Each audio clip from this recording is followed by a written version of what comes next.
Hi, I'm Stuart Rudd and I'm one of the tutors from the Sussex Business School. In this video, what I'd like to discuss with you is self-awareness.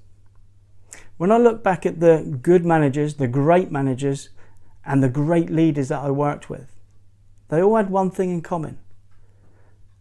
They all had great self-awareness, which meant they knew their strengths, they knew their capabilities, and what they also knew from there is their developmental areas.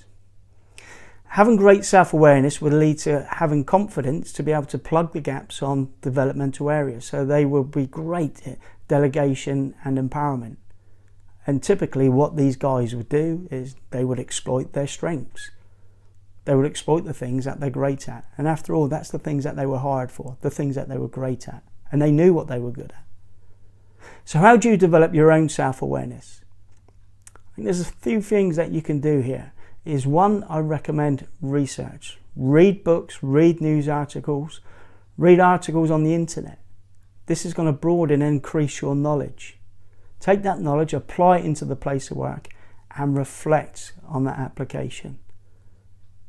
There you're going to learn from that, and that's going to one avenue to increase your knowledge. Other thing you can do is have 360 reviews. 360 reviews where other people are telling you and you're getting feedback about your performance, about who you are. So I think that's another area you can go. You can do this in traditional appraisal processes, or actually you can do this with career discussions. I like the latter because I think that's more of a positive conversation. It's a bit more modern, a bit more relevant.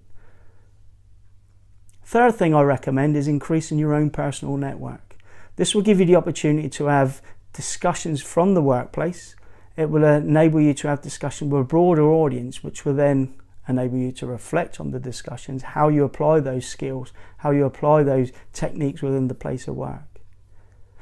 And lastly, what I also think is that you should invest in a mentoring relationship.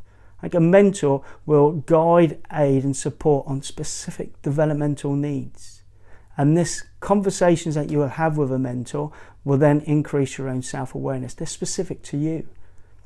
I think the key part at this point is that you choose a mentor which is aligned to your own personal values, your beliefs, and they have to show an interest in you at that point.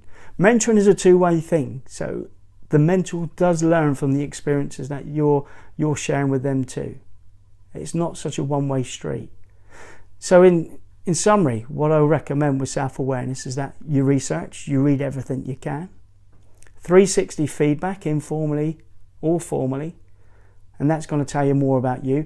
Increase your personal network because there's a huge benefit in having those broadened conversations. And finally, invest in a mentor. Find someone that can mentor you, advise you, and be that personal mentor to you that's aligned to your values. Choose it wisely. Thanks for watching.